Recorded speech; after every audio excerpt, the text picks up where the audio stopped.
Hello guys, ngayon po tuturuan ko po kayo kung paano po magkaroon ng account sa coin.ph. Ano nga ba po ang coin.ph? Ang coin.ph po ay ginagamit sa Pinas para po magbayad ng bills, magpadala, at saka bumili ng load. Pero one way po din po ng gamit ng coin.ph is to earn money. So paano po 'yon? First po, kailangan nating magkaroon ng account sa coin.ph. Una po nating gagawin is pumunta po sa Play Store. Play Store. Tapos, type lang natin coin.ph. Ito po. Tapos, i-download natin siya. Pagkatapos po natin siyang i-download, i-open natin. Make sure po ito po yung logo niya. Kasi po marami pong lalabas na kagaya niya. So, ang coin.ph po is para po din siyang PayPal. So, ang kaibahan lang niya, pera at saka Bitcoins. Yung Bitcoins po, sa next video, pag-uusapan po natin at kung ano po yung Bitcoins, kung paano po mag-earn ng Bitcoins at ano po ang kalagahan ng Bitcoins. So, ngayon, dito tayo sa coin.ph, open po natin siya. At pag na-open natin siya, hindi po direkta na ganito yung itsura niya. So, first po, so ganito po yung setup ng pagka na-download na natin siya, ganito po, setup for free. So, kailangan po ilagay yung valid email, tapos password.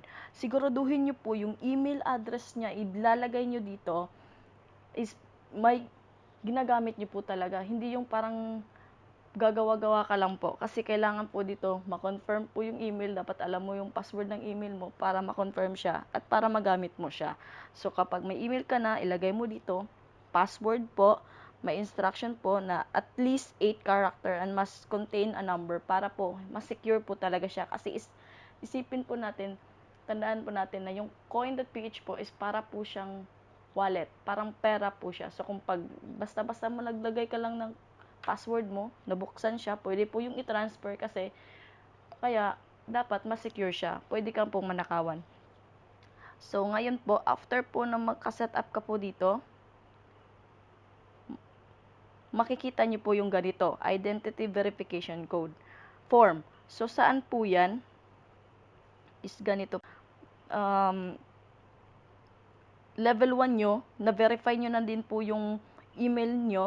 So, okay na po kayo sa level 1. Yung level 1 po kasi is para lang 2,000 pesos ang pwede nyong malagay sa coin.ph nyo. So, napakaliit po niya. Lalo na po kung gusto nyo pong mag-earn ng bitcoins or kumita dito, dapat, at saka gawin yung wallet to, dapat at least level 2, 50,000 po yung minimum. So, ngayon, paano po makapunta sa level 2? Ito po yun, identity verification. Yung form po na pinakita ko, ito, identity verification form is lalagay nyo yung name, middle name, last name nyo, at saka yung gender. Tapos, full address nyo po.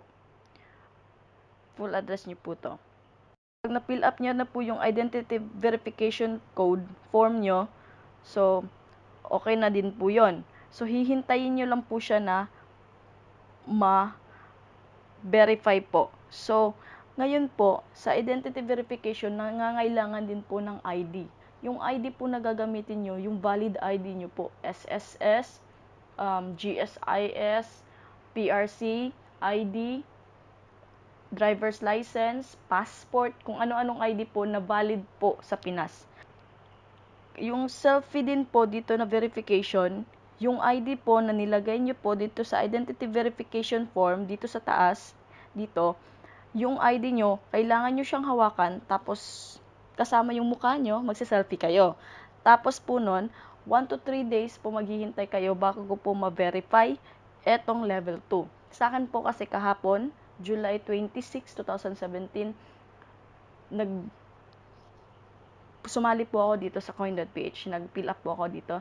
At pagka kaninang umaga po, sakto, pumasok po yung, na-verify po yung account ko, at direkta po akong binigyan ng 60 pesos.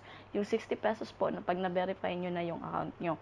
At saka ito pa po, one way po to earn money here is to yung referral na tinatawag nila. So, kung may friends ka, sabihin mo sa kanya, kung mahilig siya ng mga online, mga GCash, mga ganon, eto, mas mabilis po kasi sa Bitcoin, marami po kayong nagagawa. So, i-refer nyo po sa kanya to, at automatic po kayong dalawa mabibigyan po ng 50 pesos. At, pag nag-refer ka po, always po magbibigay sa inyo ng 50 pesos kapag nag-fill up po yung friend nyo dito sa coin.ph. So, marami po siyang gamit. So, pakita ko po sa inyo. Kagaya nito, remittance, Bitcoin price. Ito po, i-explain ko po sa next video ko. Tapos, games, pwede kayong bumili. At saka marami pang iba. Dito sa bills po, ayun, bayad center, pwede ka po dito. Broadband, credit card, insurance, SSS contribution, kaya kailangan po na talaga ng valid ID dito, hindi lang basta-basta na ID lang. Tuition fee, at kung ano-ano pa, mga bills, kuryente sa bahay. So, yun po ang gamit nitong coin.ph, lalo na sa Pinas. Pero kung OFW ka po, pwede din pong kumita gamit dito.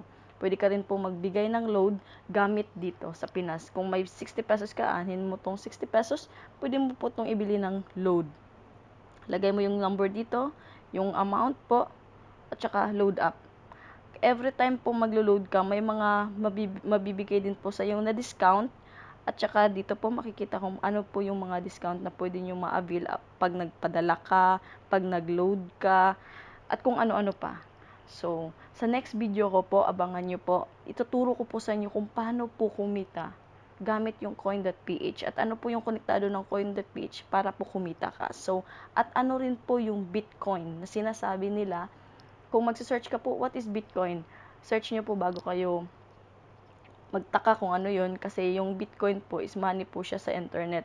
So, pwede po nyo siyang i-transfer dito at pwede din pong pagka na-transfer nyo dito, in cash nyo po siya into pesos or into dollar yung Bitcoin. So, yun po, abangan nyo po yung next video ko.